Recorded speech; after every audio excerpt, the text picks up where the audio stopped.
वरोरा शहरालगत असलेल्या मारडा रोड जवळील औद्योगिक पट्ट्यात असलेल्या रवी कमल जिनिंग येथे आज भीषण आग लागल्याची घटना घडली। कापूस साठा मोठ्या प्रमाणावर असल्याने आगीने काही क्षणातच विकराळ रूप धारण केले आणि संपूर्ण परिसरात धुराचे मोठे लोट पसरले। या घटनेत लाखो रुपयांचे नुकसान झाल्याचा प्राथमिक अंदाज व्यक्त करण्यात येत आहे।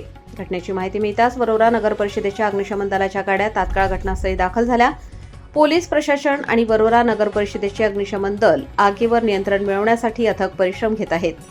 अग्निशमन कर्मचाऱ्यांकडून सतत पाण्याचा मारा सुरू असून आगीचा फैलाव रोखण्यासाठी सर्वतोपरी प्रयत्न केले जात आहेत। कापूस आणि इतर ज्वलनशील साहित्यामुळे आग विझवणे अत्यंत कठीण ठरत आहे। दरम्यान पोलीस विभागाने घटनास्थळी बंदोबस्त ठेवत नागरिकांची गर्दी नियंत्रणात ठेवली आहे।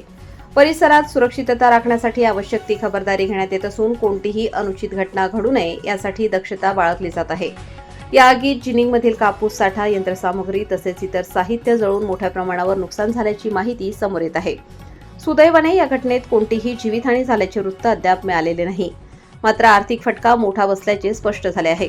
आगीचे नेमके कारण अद्याप समोर आलेले नसून आग पूर्णपणे नियंत्रणात आल्यानंतर पंचनामा करण्यात येणार आहे। त्यानंतरच आगीमागील कारण स्पष्ट होण्याची शक्यता आहे। या घटनेमुळे मारडा रोड परिसरात काही काळ भीतीचे वातावरण निर्माण झाले होते। नागरिकांनी मोठ्या संख्येने घटनास्थळी गर्दी केली होती। प्रशासनाकडून नागरिकांना सुरक्षित अंतर राखण्याचे आवाहन करण्यात आले आहे। दरम्यान औद्योगिक भागातील अग्निसुरक्षेच्या उपाययोजनांबाबत पुन्हा एकदा प्रश्नचिन्ह उपस्थित झाले असून भविष्यात अशा घटना टाळण्यासाठी अधिक काटेकोर उपाययोजना करण्याची गरज व्यक्त केली जात आहे। सह्याद्रीचा राखणदारसाठी अभिषेक भागडे, वरोरा।